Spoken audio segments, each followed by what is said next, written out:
thank you so much for your time. And I'm Yeah, so thank you. excited. I've been a big fan of yours for a while, so this is such a treat Oh, for me. oh, cool. All right, we're gonna dive into your recent work, your two big projects that you have going on right now. But before we do that, I like to start by sort of this question, which is, when and how did you first fall in love with storytelling, or rather, kind of understand for the first time its power to create empathy, to connect, to educate? Good question. I have wanted to act since I was like 9 years old. And I think that, and I never really got the opportunity because I was in Florida in a small town and um, not many theater opportunities or anything like that. But I think I grew up on a farm. So I spent a lot of time outside and just, you have nothing else to do. So you just make up stories. And I think that really, um, kind of did that for me. And then I've just always been fascinated by people and their stories and understanding why people do what they do. And I think that's just why I do what I do and why I love it. But yeah, it's probably, I mean, it's been a passion of mine since I was very, very young. Yeah, I totally Yeah, get that. I also grew up in a small town, and I feel like really. my earliest memories were just by myself, kind of creating worlds in my mind. Yeah. And did you have a lot of imaginary friends?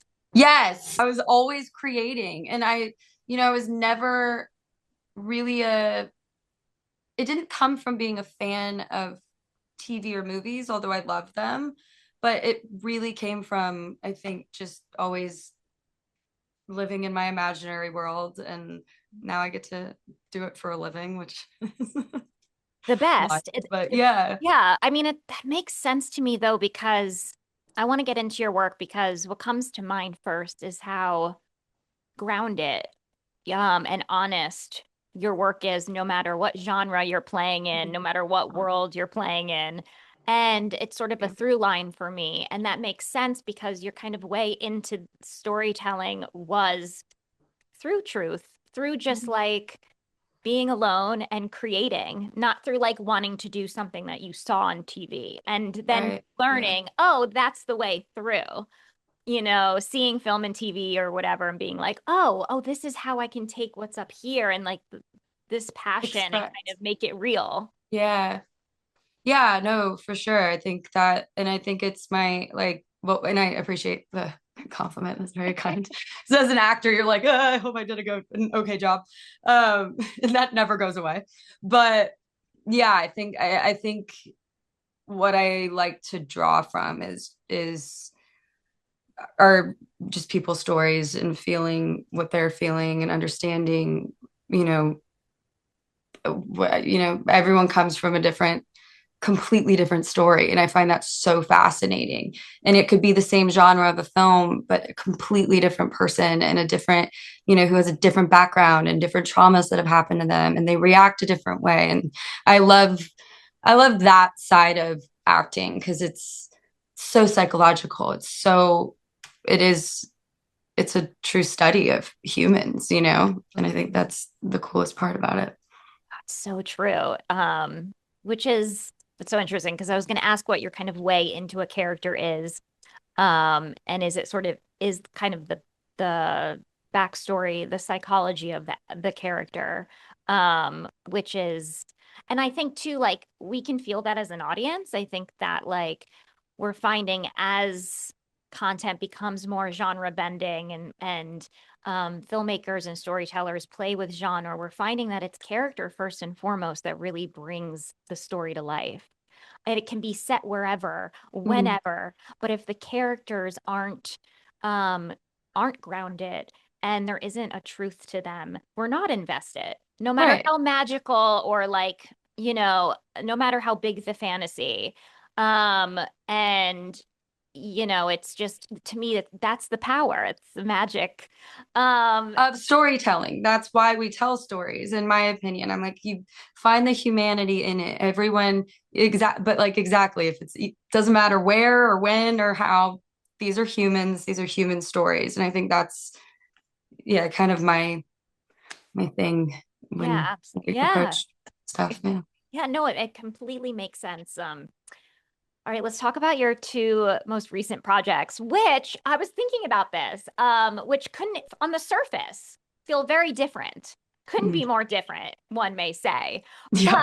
but are kind of thematically linked in this weird cosmic way. Both deal with sort of death, evil. Um, are you a sucker for like, do you love exploring theme? Do you dive into theme before you get onto set, or are you kind of do you allow yourself to kind of discover the themes of the story as you go along, if that makes sense? Kind of both. It's Hmm. interesting because I think again it's more I think I leave a lot up to the filmmaker. Always want to trust my director and our DP and trust that they're going to get everything across that they need to. But I think I kind of focus more on understanding my character, understanding the progress of my character, what points that I really need to make in certain scenes. Um, then I do my research beforehand and I really prepare. And then on the day, I kind of it's like you do the preparation before, at least for me. I do the preparation before, and then with the preparation, you can just let it go, and then things can come to you, and you can find new things. And I think that's the fun part about it too. If that answers your question, No, it but does. It does. Okay, Electra. yeah, Oh my gosh, this film, I'm sure wild. you're hearing this a lot. Wild, but it just Yeah. like, oh my gosh, it oozes with like vibrancy and like aesthetics. And it's it really took me on a wild ride. It felt like kind of art come to life in a lot of ways. Talk to me about working with your director, Hala, on this kind of beautifully twisted, unique film and like kind of learning and leaning on her perspective coming Mhm. from, music videos, from Right. high fashion and, knowing that the composition would be such a character in itself. Yeah, I mean that's what I was gonna say was this was her first feature film, and I love working with first time directors because there's just this hunger and excitement there, and I was so excited to work with her because I mean one I loved her music videos, I loved what she did, I loved her vision, and I thought that it was going to be a really cool visual film and it ended up being that, so it was really exciting to see her to be so passionate and be so excited and work with us, and she was just so I mean so collaborative and so lovely, and she's such a creative just all like and loves art too, so there's this you know, side of her that wanted to, she would get so excited on set and be like, I want to put this in here and put this in here. And it shows in the film Mhm. where, it's kind of random and it's just very artsy. And I think that's so cool and such a testament to her, her vision and I think she's going to have a great career too. I think she's going to be a great director. Oh my gosh, I agree. I Already is. love, yeah, yeah. I love watching like a director's brain on screen. Does that make sense? Like it Hmm. feels so uniquely her. And no one could have made that movie but her. It literally came from her being, from her soul, from her brain, and you can feel that and it felt so personal. Um even in its quirkiness and its like wildness. And it But was it is a such reflection of her as a person. She's so Mhm. quirky, she's so artistic. And exactly what you're saying is when I saw the film for the first time, it was such a, when you're making it, you have no clue. But she knew what she wanted, what she saw, what and then you don't get to see it until the end. And it was such a cool thing to be like, this is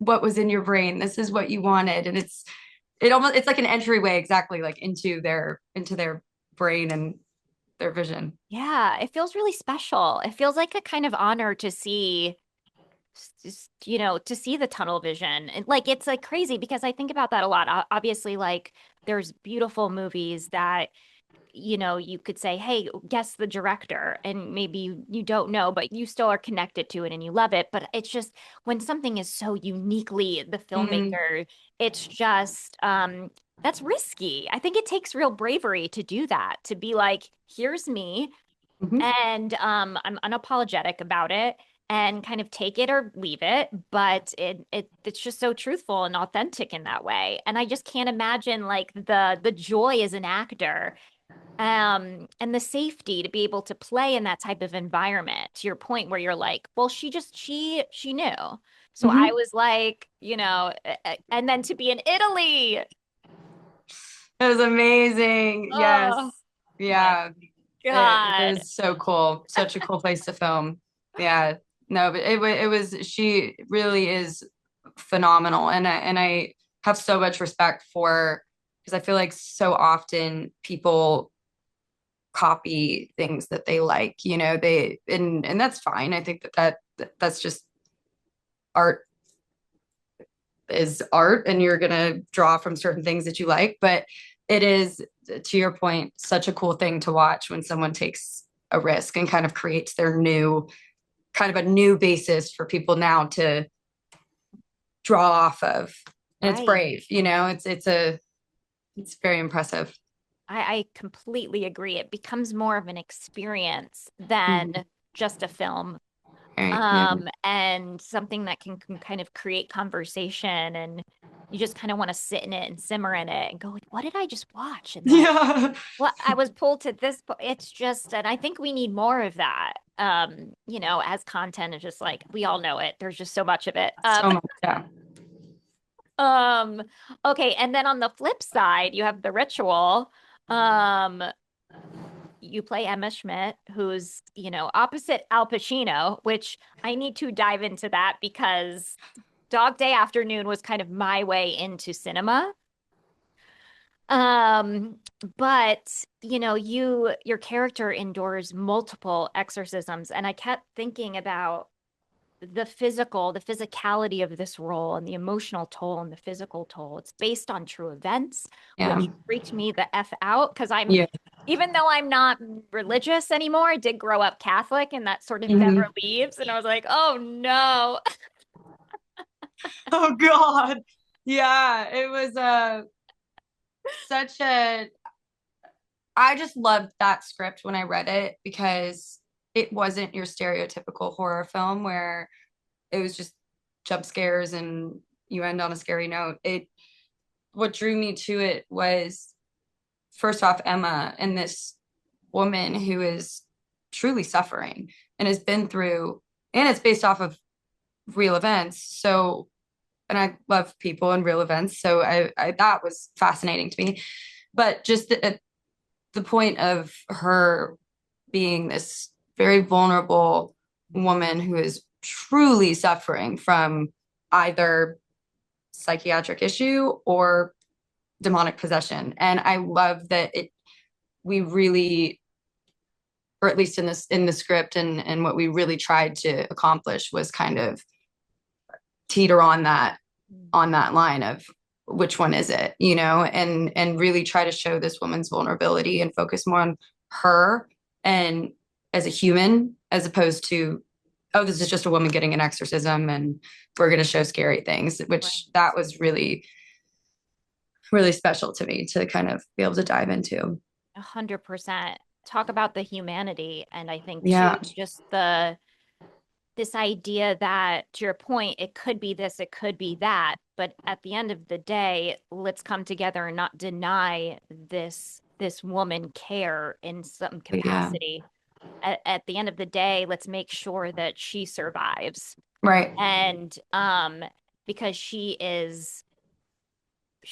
so much pain is being inflicted on her for whatever reason, and it never felt like, it's so true. A lot of times you think about a lot of which we love like the classics, but we think Love of it. like, we Yes. love the classics, but Yeah. I often think of like classic horror films, especially with female protagonists, and how the female protagonist kind of descends into madness a lot of times, um, Yeah. is kind of denied her voice, or falls into the devil's trap or goes mad. And I think that I don't know if I want to say like we're slowly correcting that in film, but we are seeing the shift of like this young woman is a victim of something and she needs Right. help Regardless. Yeah. regardless. And she is not crazy. She is not she's not mad and we need to help her. And I think that's it's really progressive and important, I think, to see this, especially in that kind of genre where we are dealing with exorcisms and horror, which was really cool to see. Yeah, well, I appreciate that because that was that was our goal. That was the whole point of it. That's why when I sat down with our director for the first time, I mean, he said exactly what I was feeling when I read the script. And he was like, this is not about, yes, we're going to show the exorcisms. Yes, we're going to show it's going to be horrific because that's what happened. These are Mhm. real events. So we're going to show the events. Mhm.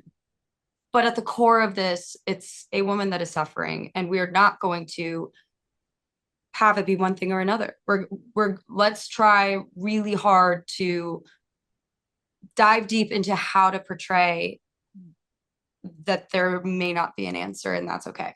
And this is just this again at the core of it is just a bunch of people who might have differing opinions and differing beliefs coming together, Mhm. putting themselves at spiritual risk, physical risk, emotional risk to help save this person who is suffering tremendously, Right. which was important to us when we were making the film. 100%. And I just obviously like I could sense that so much and I really appreciated it. Well, that's good. That Yes. means we did it. I just get really jazzed when I'm like, yes, I see what y'all are doing. I'm here for it. I Well, so appreciate do it. I, because it's like Right? when you're making it, you're like, I hope this comes across. Like, uh-oh. Yeah. That would be funny if you were like, it's such a romantic film. Like, no. That happened a lot in interviews where someone's like, oh my gosh, it was so this. And you're like, okay. Yeah, that was not the goal, but okay. Sometimes that's just art. Oh my It gosh, happens. it happens.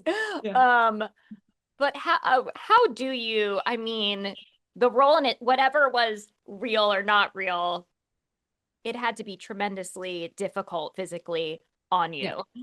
Um, how do you can you let go of that? Do you just hold it in your body? Is there a way to let go? Like how do you um when you go home after a day of filming, like how do you try to sort of separate but also keep her close?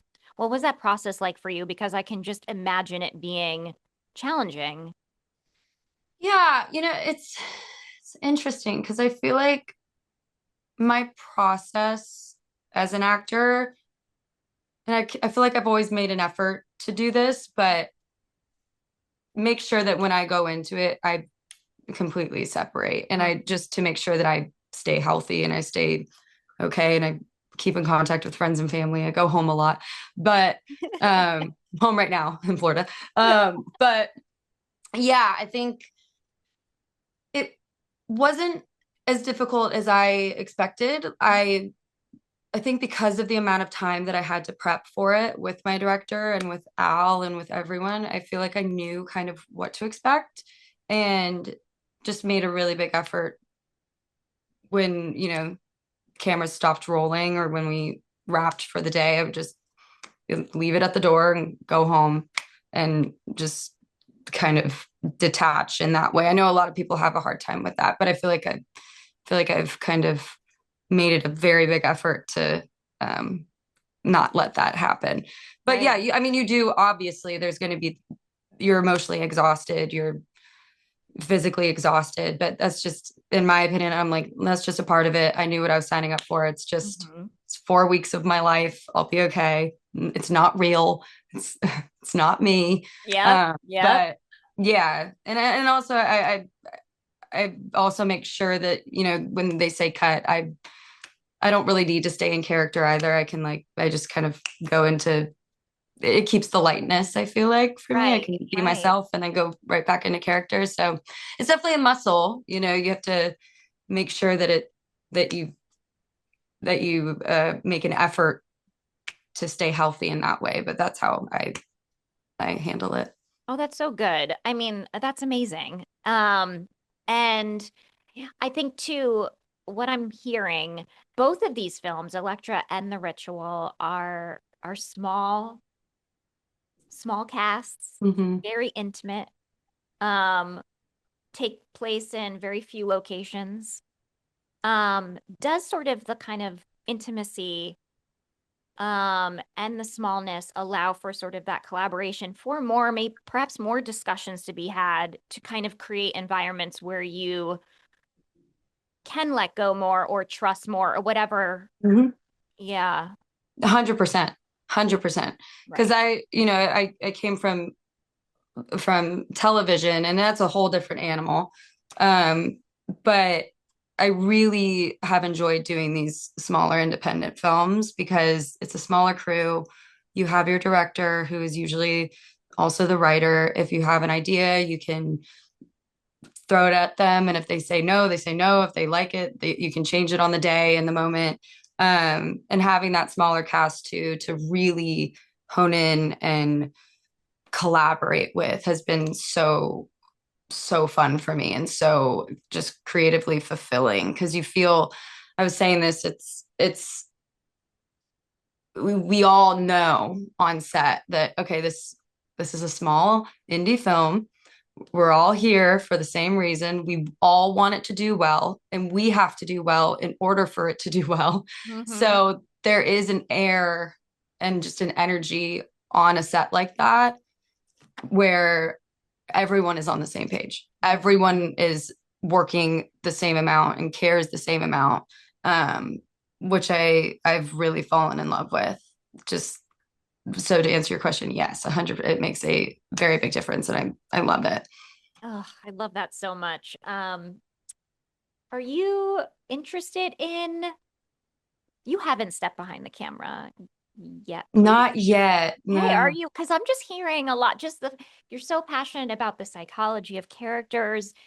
The way you speak about your roles in these projects is so eloquent, and Oh, I'm just like, I feel like there's a writer and a director in there. Not to put any pressure on you, but is that like something that you think about, or like are oh you just god. like, go No, make a movie tomorrow? yeah, I'm like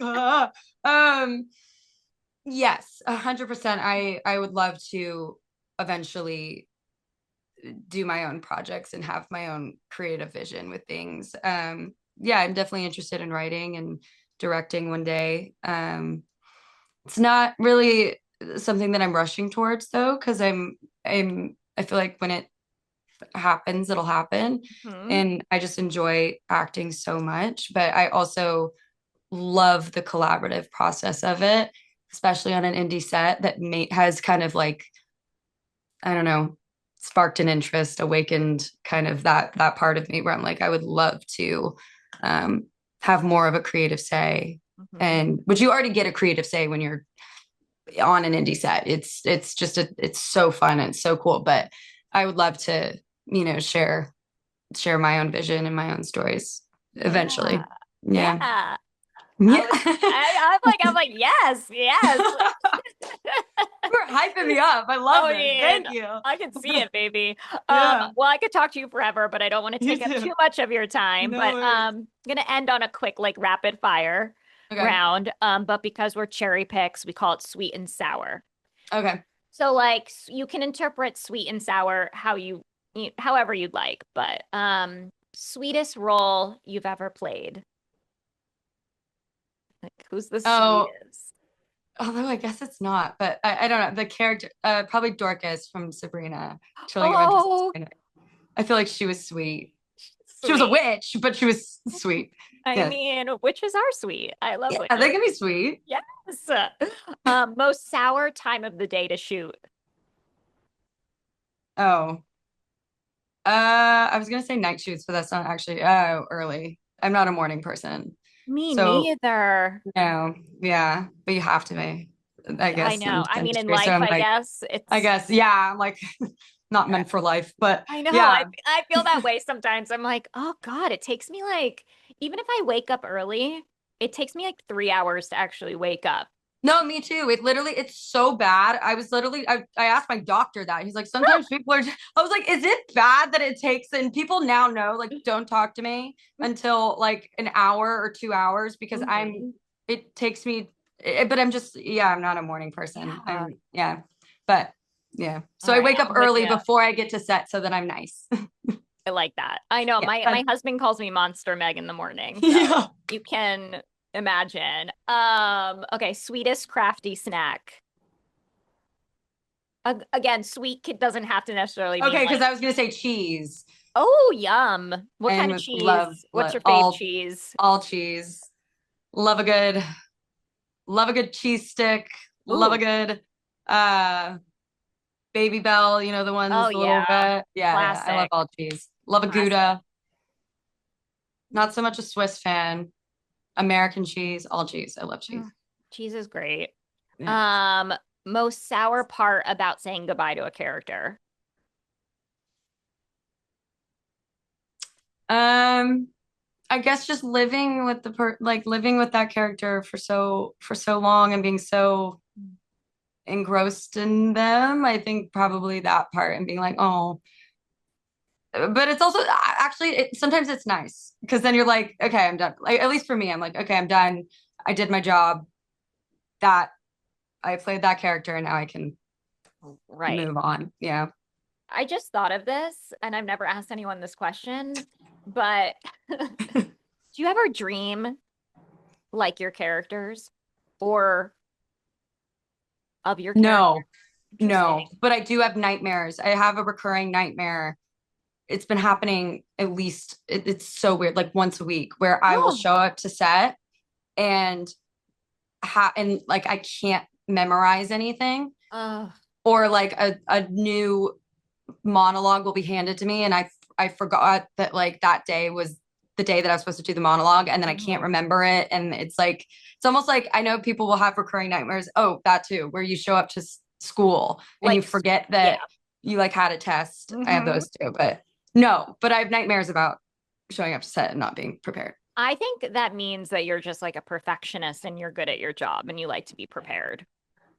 But Hopefully, like that's like that's or a lot just of it. have anxiety, but I was just thinking the other day, I was like, I'm really due for like a good dream. I was like, I keep getting like these just panic dreams. awful. Yes. Yeah, It's like, ugh, I'm like, I'm tired. I'm tired of this. Give me a good dream. Yeah. Please. Like, I'm Yeah. like, oh my gosh. Okay, sweetest note from a director or a collaborator. And I'm sure there's been so many, but is there one just that has stuck with you? Yes, but then I'm like, is it like, You don't have to uh, share too. I'm no, no. like, I mean, I will. I just don't want to. I always feel weird sharing that. Probably Al, who oh, sent me, yeah, when we were done filming, he sent me a really long, like, nice note of, yeah, just saying how he loved working. Well, he loved working together and just encouraging my career. And I started crying. It was really, really meaningful.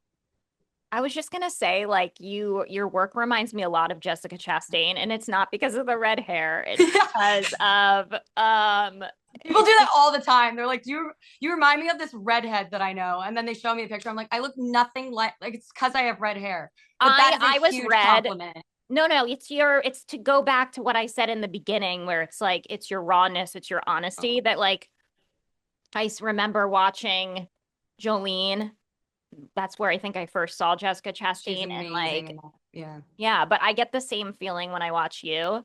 That's so funny. I was Thank red you. for like 5 years and like it was the same thing. It's like they're like, you totally look like this person. And I'm like, we don't look anything alike. Relax. Yeah, literally. I'm like, Oh, please don't show me a picture. I'm about to be like, okay. Yeah, yeah. but that is a huge compliment. Thank you. She's Mhm. actually one of my all-time favorite actresses. But like Al, And it's not the just Al because of the red hair. effect. And the Al effect. He was Salome with Yeah. her. I Yeah. mean, and no, he's like I said, Dog Day Afternoon's my favorite movie.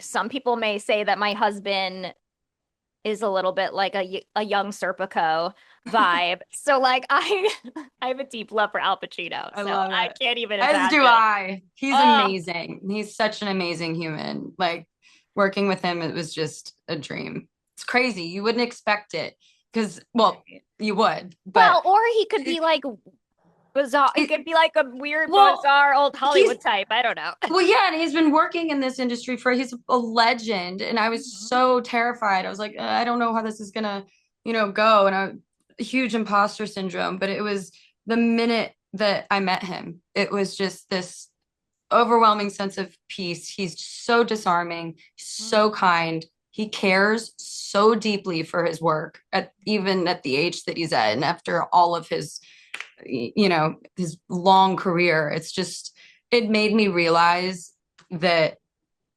he is where he is. He is who he is because he's always been like this. He's always been a good, kind, true artist. Mhm. And I think it was just such a testament to just him and his career. And I look up to him so much. He's amazing. That's so amazing to hear. And it's like he's still that kid who like slept on, theater stages and like just loves the work so much. Just loves the art. Just Loves the loves the art. art. Yeah. And it was so true just watching him work. I was like, it's like after all of these years, you should probably just like, I No, expected, wait. Yeah, I would probably be like walking on a set, like, whatever. But he was right. so, yeah. And it Committed. encouraged me. And I went, okay, I, it is good to really truly dive deep into your work and care. Yeah. And And that doesn't I think ever have that's, to end. That never yeah, has to end. You can always just have that much passion and yeah, something to look forward to. And so your scenes are inspiring. Yeah. intense with him. These aren't everyone listening. These scenes are this is kind of an actor's dream in that sense where like I can't you don't dig deeper than the like you are physically and emotionally so close and have to dig so deep together. So that's incredible. Well, I'm like I said, I can't, this is my problem. I could talk forever, so I gotta cut Same. it It's off. so bad. I'm I like, gotta cut it off. Oh and I my, forget that I'm in an interview. I'm like talking to it. I always end up like acting like I'm like talking to a friend, and I'm like, oh, this is going somewhere, right? But yeah, no, that's my favorite. I'm like, it's not an interview, it's a it's a conversation. A conversation. Yes, conversation. we're becoming friends. Exactly. We're gonna Oh go to my God. lunch. Yeah. Oh my gosh. Well, Abigail, thank you so much for joining me today. Yeah. And Electra's out now on demand. Oh my gosh, this movie is not to be missed. It's gonna put you in such a crazy, fun, weird, unique headspace in the best way possible. And then the rituals in theaters nationwide, June 6th, which is in a week. No, Yes, it in a is. week and a week and a Is day. it? I don't even know the day. Okay. Yeah. It's Thursday. Thursday. Yeah, so enjoy Florida with your Thank family. you. And I thank you will. again. Thank you so much. It was great talking to you. Much love.